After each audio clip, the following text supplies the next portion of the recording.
invité M. Ousmane Toé dans sa soutenance de thèse de médecine qui a pour titre Étude de l'influence des variations saisonnières et des conditions météorologiques sur le pronostic des accidents vasculaires cérébraux dans la ville de Ouagadougou de janvier 2021 à décembre 2024, le déclare admis.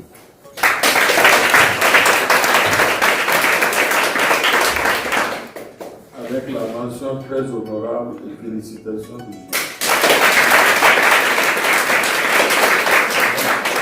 En présence des maîtres de cette école et de mes chers condisciples, je promets et je jure d'être fidèle aux lois d'honneur et de la probité dans l'exercice de la médecine. Je donnerai mes soins gratuits à l'indigent. Je n'exigerai jamais de salaire au-dessus de mon travail.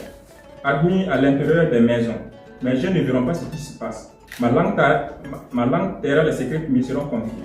Et mon état ne servira pas à corrompre les mœurs ni à favoriser les crimes. Respectueux de reconnaissance envers mes maîtres, je rendrai à leurs enfants l'instruction que j'ai reçue de leur père. Que les hommes m'accordent leur estime si je suis resté fidèle à mes promesses. Que je sois couvert d'opprobre et méprisé de mes confrères si j'y manque. Bien, au nom des autorités académiques, au nom du jury ici présent, nous vous faisons docteur en médecine, diplôme d'État. Avant d'aboutir à ce travail, nous avons remarqué qu'au fil des années, avec les variations climatiques, nous avons jugé nécessaire de voir dans quelle mesure ces facteurs pouvaient influencer la survenue, aussi l'issue des accidents vasculaires cérébraux dans le service neurologique. Champ hospitalier universitaire Bogodo.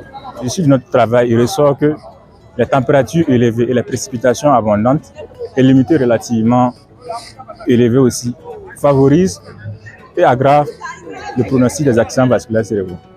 Au Burkina Faso, nous remarquons que le pourcentage des accidents vasculaires cérébraux est très élevé. Nous pouvons estimer en termes de gravité. En 2010, le taux s'élève à 31,8%.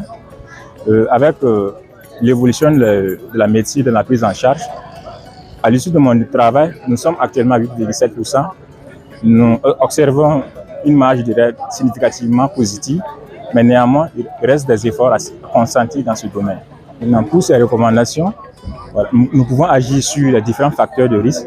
Donc, on connaît les facteurs classiques, qui est l'hypertension artérielle, mais néanmoins, avec l'évolution maintenant, avec les changements climatiques, les facteurs qui ne sont pas à négliger.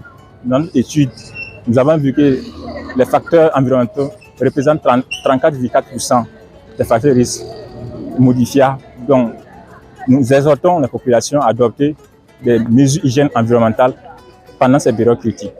Bon, la portée scientifique, elle n'est même pas du tout, comment dirais-je, on n'a pas à douter dessus. Pas douter dessus parce que c'est un thème qui permet d'avoir des données permettant de bonnes décisions dans le sens d'améliorer la santé de la population.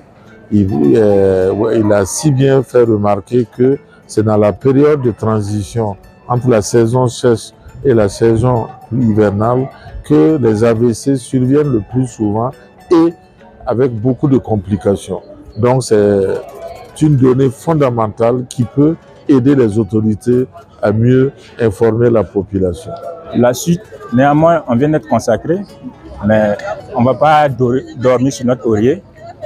Vu notre admission à l'ECN, à l'imagerie, l'imagerie et le cerveau neurologie, c'est une branche qui se complète. Pour traiter l'AVC, il faut forcément poser le diagnostic. Donc, l'imagerie, c'est un moyen, c'est un outil qui sert au diagnostic précoce des accidents vasculaires cérébraux. Qui parle de diagnostic précoce, parle de prise en charge aussi précoce. Ça permet de contribuer à réduire le risque de mortalité.